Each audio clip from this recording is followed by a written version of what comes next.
Thanks, fellow rock hoppers. Today we're going to explore the ruins of an old lead smelter and mining area.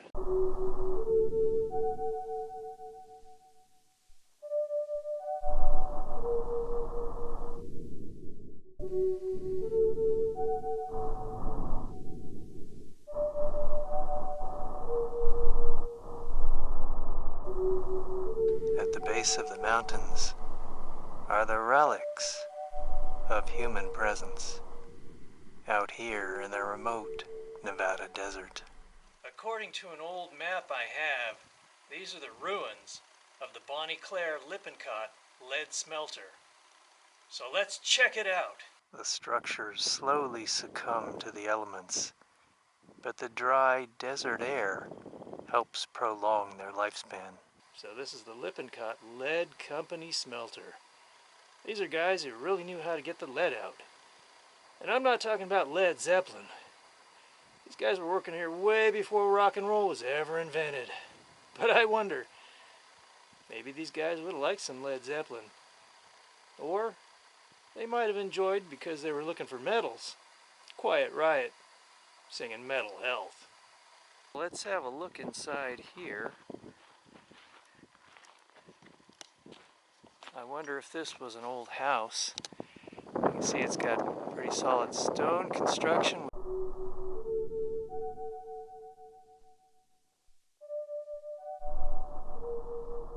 Got some windows that were here. Really not much inside here, but it is a nice sturdy structure.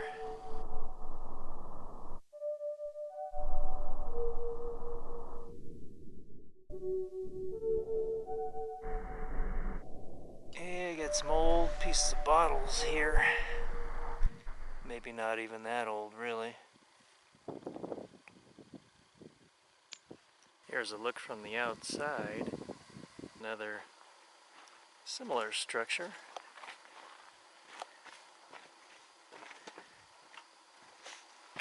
Got a lot of what must have been a roof that collapsed, the remains of it, in here.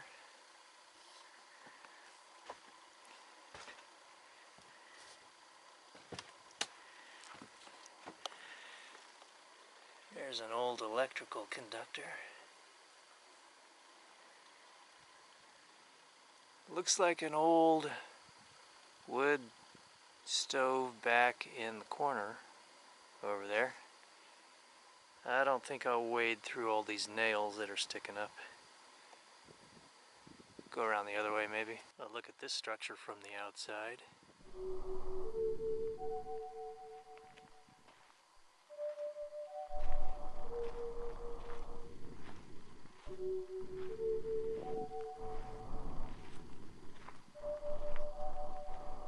Some old plumbing here.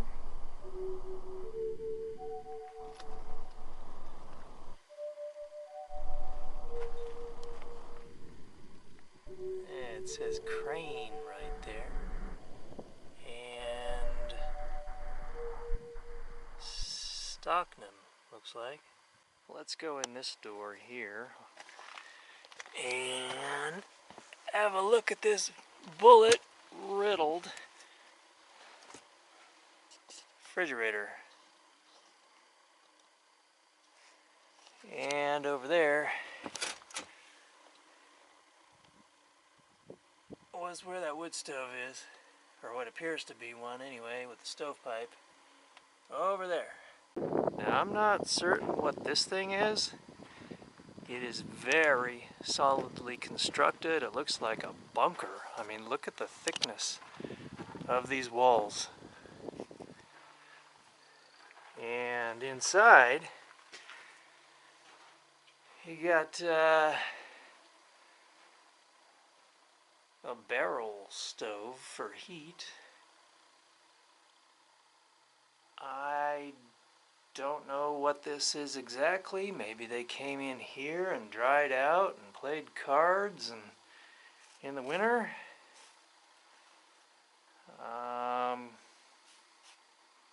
Maybe it was some kind of root cellar.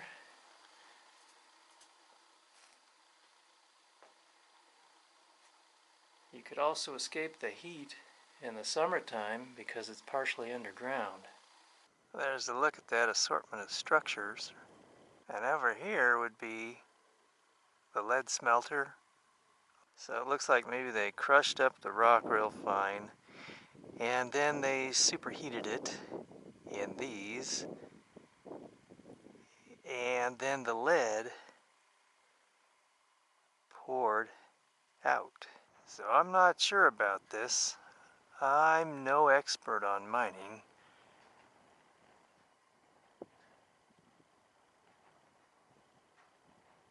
But you can see a big stovepipe there. Some kind of what looked to be tanks of some kind that held, I don't know what, off on the other side here. You can see how big that chimney was. Looks like a crow maybe has taken up residence here. That big nest. So that's going up the hill there. Probably had conveyor belts and whatnot moving the ore on down, I'm guessing. I'll go up top and have a look. Here's a look from higher up. Looks like a big chute here.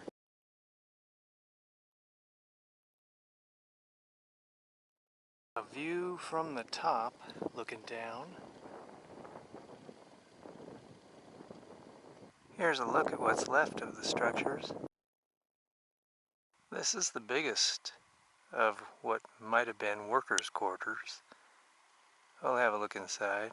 Yeah, this one is quite long. Yeah, it looks like they were rooms, probably housing the workers.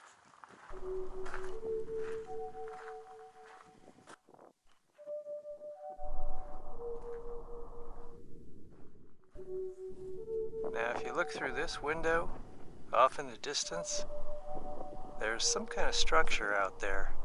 So why don't we go and check it out? A last look at the smelter. Below the smelter, whatever this is, it looks like a miniature Badlands.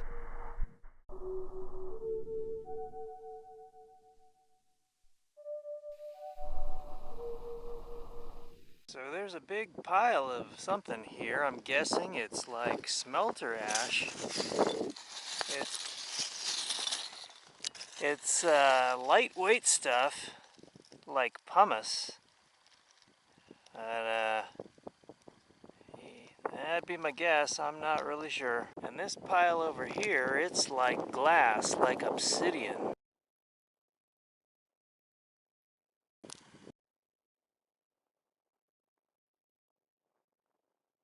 This looks to be a pretty old piece of glass right here.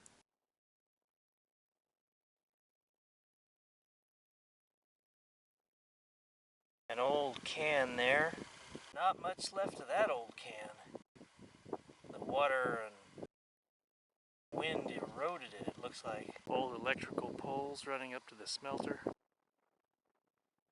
Bits of an old glass electrical conductor that was smashed. There's some lettering on there. Looks like maybe Brookfield. And on that one it says York, so maybe New York.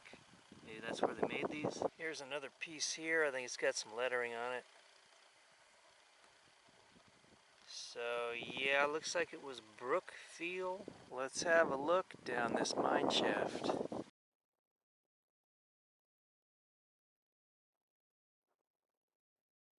Yeah, that goes down a ways. I'm sure it used to go down a whole lot farther than that. This looks to be quite the old house here. And some kind of what looks to be a little trailer to the side. Let's go on in and have a look.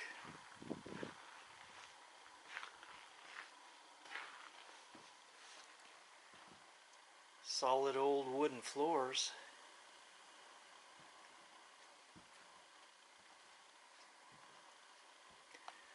Check out this old wallpaper. Palm fronds.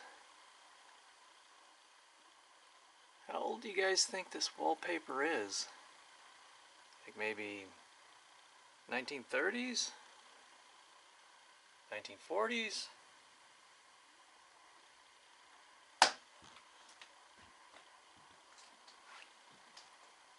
There's an old bed.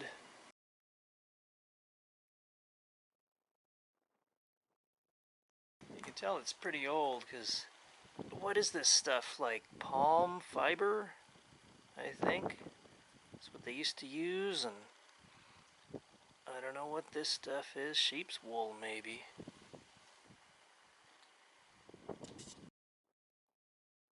Above that bed is an old outlet. Maybe 1940s, you think? As old as this mattress might be, it's probably a lot healthier sleeping on it. The components of mattresses these days are made out of mostly just chemicals, whereas this one would have been pretty much, looks to be, all natural. This is a pretty solidly constructed house. A lot of wood construction. Got your ceiling up here of wood, the walls and the floor. So let's have a peek in here. This looks like it was, well, this was the trailer. So this may have been what they used as their kitchen, and the trailer was essentially an add-on.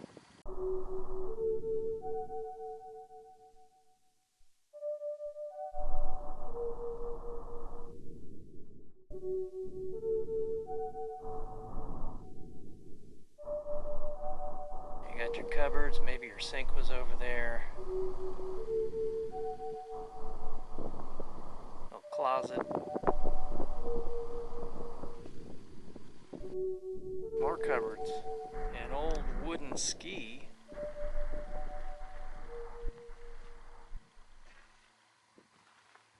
Look at those old bindings. So here are the other rooms in the house.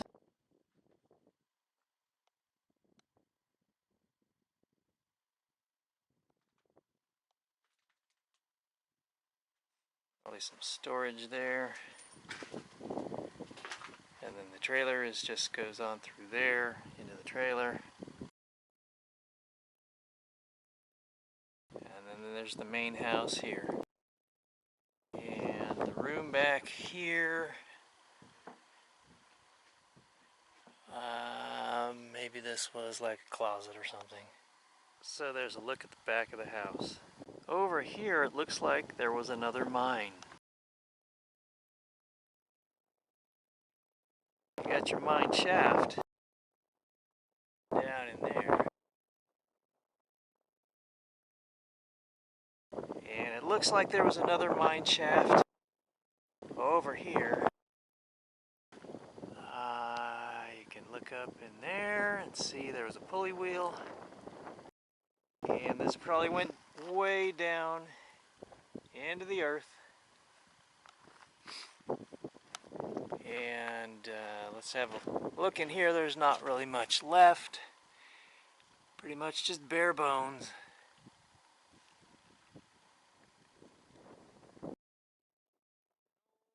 An old china plate, piece of it anyway. Here's a ladder and a look down the mine shaft.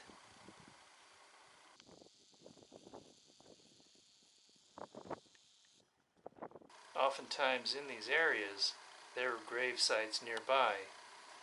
So let's have a look. I see a little path down the way, and it could lead to a tiny cemetery or a few grave sites. I see something out in the distance.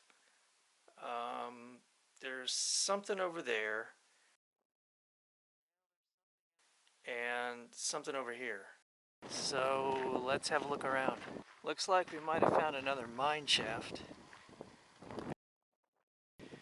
Yep, that's what it is. Hello down there. This does look to be at least a couple of grave sites.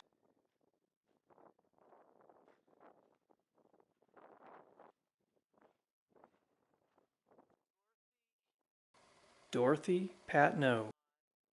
1907 to 1911. So she was only a 4-year-old. And it looks like people who find this place leave little toys. Over here is Dora C Black. I can't read the part where she died. It's chipped away. 1129 something. A couple of lonely graves out here in the Nevada desert. I find it humbling visiting old grave sites because ultimately this is all of our destination, our final destination.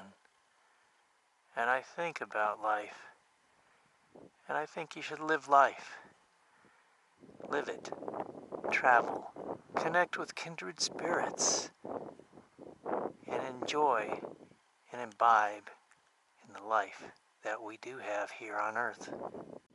As they say, life is short. I don't want to be consumed with making money. I mean, we all need money to survive, as the world is structured at this current time. However, I want to make a lot of memories, because in the end, that's all you'll really have. A person who's made nothing but money and has but few good memories, well, that's poverty of the soul.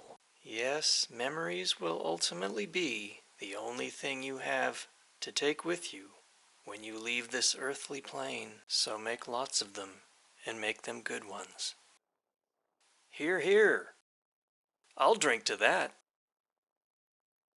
So I'm guessing this region was probably active around 1900, 1910, somewhere around there.